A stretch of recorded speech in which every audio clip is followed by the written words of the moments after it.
বেইজিংয়ে আজ আমাদের তৃতীয় দিন। আজ আমরা যাব চীনের দেয়াল দেখতে। চীনের দেয়াল বেইজিংয়ের খুব কাছের যে অঞ্চলটাতে আছে, এটার জায়গাটার নাম হচ্ছে বাদালিং। সেখানে যেতে প্রায় ঘন্টাখানেকের মতো সময় লাগবে। আমাদেরকে গাইড করে নেয়ার জন্য আমাদের সাথে আছেন চীনা দোভাষী, আমাদের সাথে আছেন সিসিটিভির প্রতিনিধি, তার সাথে যুক্ত হন স্বর্ণা। স্বর্ণাকে নিয়ে আমরা যাই বাদালিংয়ের দিকে। সেখানে আমরা চীনের প্রাচীর দেখব। বেইজিং থেকে মাত্র ৭০ কিলোমিটার দূরে বাদালিং।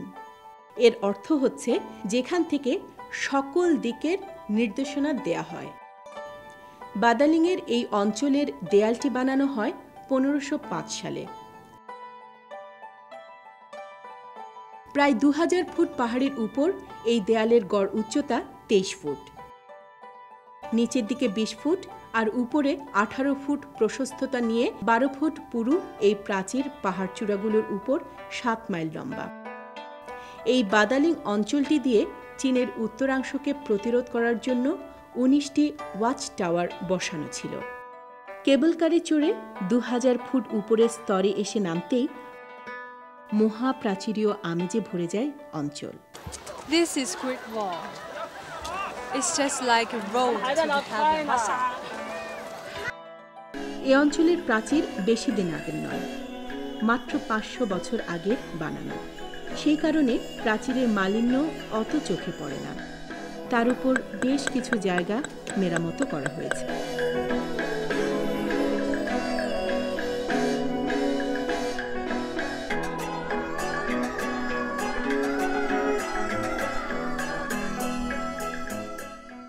দু,০০০ ফুট উপরে প্রাচীরের প্রবেশ মুখের ঠিক আগেও পর্যটকদের জন্য বেশ আয়োজন।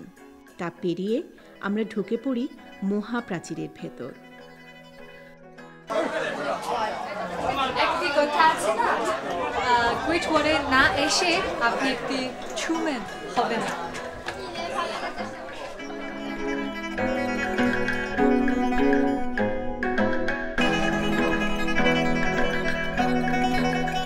আপনারা যে দেখেছেন আজকে যে ঘন কুয়াশা পড়েছে, তাই কুয়াশায় সব কিছু দেখা যায় না।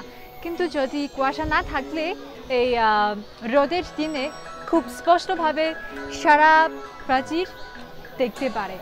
This is the end of this side of the Great Wall. So let's go to the other side and have a look.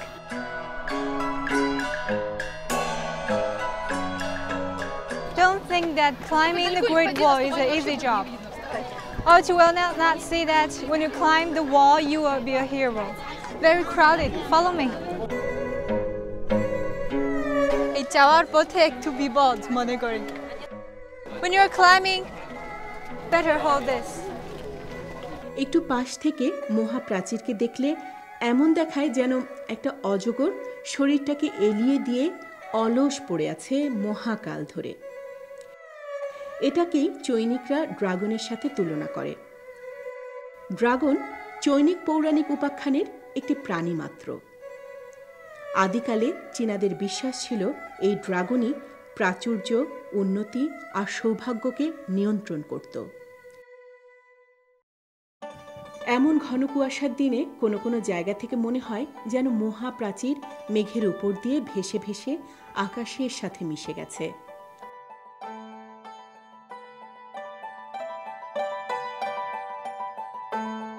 আর মানুষগুলোকে মনে হয় যেন তারা মেঘের রাস্তা দিয়ে হেঁটে হেঁটে আকাশের মধ্যে মিশে যাচ্ছেন। আবার কোথাও কোথাও যেন মনে হয় রাস্তাটা আকাশ থেকে নেমে পৃথিবীতে মিশে গেছে।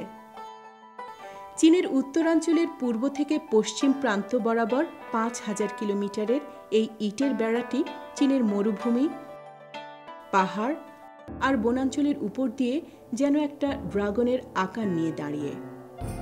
প্রাচীন চীনের কয়েকটি রাজবংশ পর্যায়ক্রমে এই প্রাচীরটি বানাতে মোট সময় নিয়েছিল প্রায় ২,০০০ বছর। খ্রিস্ট জন্মের ৭০০ বছর আগে শুরু হয়েছিল তার কাজ। আমাদের সামনে এই যে খণ্ডিত ও পুনর্নির্মিত অংশটি দেখা যায়, তা সংস্কার করা হয় ১৯৫৭ সালে। প্রায় 3000 ফুট উপরে মহাপ্রাচীরের সর্বোচ্চ চূড়া।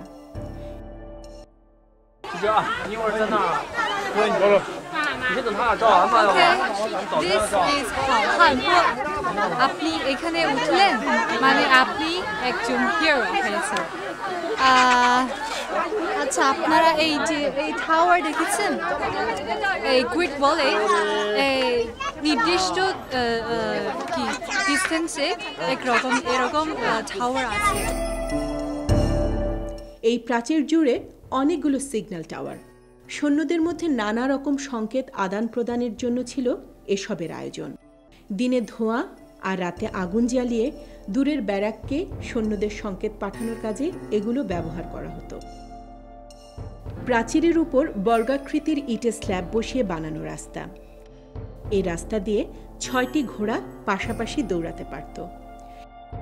এই রাস্তার দুপাশে 2 রকমের প্যারাপেট।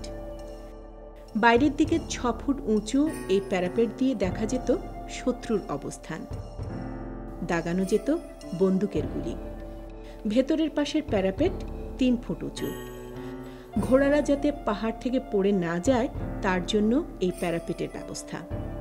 এটুকু আগে পায়ে হেঁটে উঠতে হতো, এখনো সে ব্যবস্থা আছে। কিন্তু পর্যটকদের সুবিধার জন্য 1980 সাল থেকে ব্যবস্থা হয় কেবল কারের। বাংলাদেশি টাকায় 450 টাকার টিকিটের সাথে 600 টাকা যোগ করলে পাওয়া যায় কেবল কারের টিকিট। কিন্তু এই প্রাচীরটি কখনোই চীনের প্রতিরক্ষার কাজে সার্থকভাবে ব্যবহৃত হয়নি। এর পরিবর্তে এটি একটি উচ্চতর সড়ক পথ হিসেবেই বেশি কাজ করেছে। পাহাড় থেকে পাহাড়ে যাতায়াতের জন্য এই প্রাচীর অনেক বেশি ব্যবহৃত। প্রায় 200 কোটি ঘনফুট মাটি ভরাট করতে হয়েছিল এই প্রাচীর নির্মাণে। যে সকল নির্মাণ শ্রমিক এই কাজে নিযুক্ত ছিলেন তাদের বেশিরভাগই ছিল যুদ্ধবন্দী। বালু, মাটি আর পাথরকুচি ছাড়া অন্য যে উপকরণ দিয়ে 2 দেয়ালের মাঝখানের জায়গাটি ভরাট করা হয়েছিল তা ছিল শ্রমিকদের মরদেহ। চীনের এই মহাপ্রাচীরকে মধ্যযুগের সপ্তাশ্চর্যের একটি বলে চিহ্নিত করা হয়। 1987 সালে ইউনেস্কো এই দেয়ালকে ওয়ার্ল্ড হেরিটেজ সাইট হিসেবে চিহ্নিত করেন। এই বিশাল দেয়াল নির্মাণে সহজলভ্য নির্মাণ সামগ্রী ব্যবহার করা হতো। চীনে মার্বেল পাথরের অভাব নেই। বেইজিংয়ের কাছের প্রাচীর বানানো হয়েছিল চুনা পাথরের ব্লক দিয়ে। অন্যান্য জায়গায় গ্রানাইট বা পোড়ানো ইট দিয়ে প্রথমে দুপাশের দেয়াল তৈরি করা হতো, মাঝখানের জায়গাটুকু ভরাট করা হতো মাটি, বালু বা পাথরকুচি দিয়ে। চীনের এই মহাপ্রাচীর নির্মাণের ইতিহাসটিও খুব সুখকর ছিল না। শাসকবর্গের কঠিন আদেশের মুখে শ্রমিকেরা বাধ্য ছিল এই কঠিন নির্মাণ কাজের জন্য। শত শত শ্রমিক এই কঠিন কাজটি করতে পাথর চাপা পড়ে মারা গেছে। এই কারণে এই মহাপ্রাচীরকে পৃথিবীর দীর্ঘতম শবাধার বলেও চিহ্নিত করেন কোনো কোনো ঐতিহাসিক।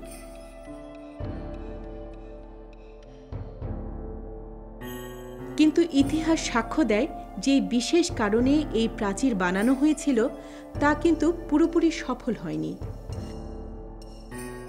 মাঞ্চুরিয়ান সৈন্যদের মাত্র 3 দিন লেগেছিল সাংহাই পাস দিয়ে প্রাচীর অতিক্রম করে চীন দখল করতে। এরাই পরবর্তীতে ছিন ডাইনেস্টির প্রবর্তক হয়। মূলত এই সর্বনাশা অভিযানে প্রতিরোধ করতে ব্যর্থ হবার পর প্রাচীরটির সমূহ গৌরব ম্লান হয়ে যায়। বাকি থাকে কেবলমাত্র ইতিহাসের উপকরণ হয়ে প্রাচীন সৌকর্যের উদাহরণ হিসেবে বিশ্ব পর্যটকের কাছে তার অতীতকে স্মরণ করানো। 2000 বছরের পুরনো প্রাচীরের সবটুকু অবশ্য এখন আর নেই। পর্যটকদের আনাগোনা নেই এমন সব অঞ্চলের এই প্রাচীরগুলো এখন কোথাও বাচ্চাদের খেলাধুলার উপকরণ হয়েছে। প্রাচীরের পাথর সুরকিগুলো তুলে নিয়ে রাস্তাঘাট বানানোর কাজে লাগানো হয়েছে। বাদালিংয়ের এই প্রাচীরটুকু বানিয়েছিলেন মিং রাজারা। এই প্রাচীর সীমানা থেকে প্রায় 40 কিলোমিটার দূরে মিং রাজত্বের 13 জন রাজা চিরনিদ্রায় শায়িত।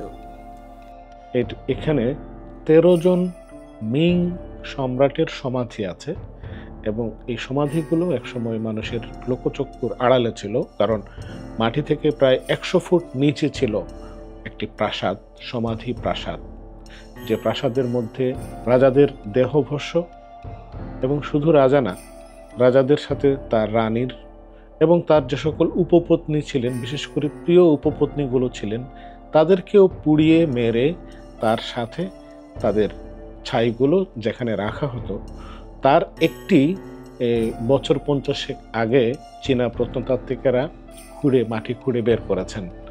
এটা আমরা দেখতে যাব এখন, মিং রাজার সমাধিসৌধ।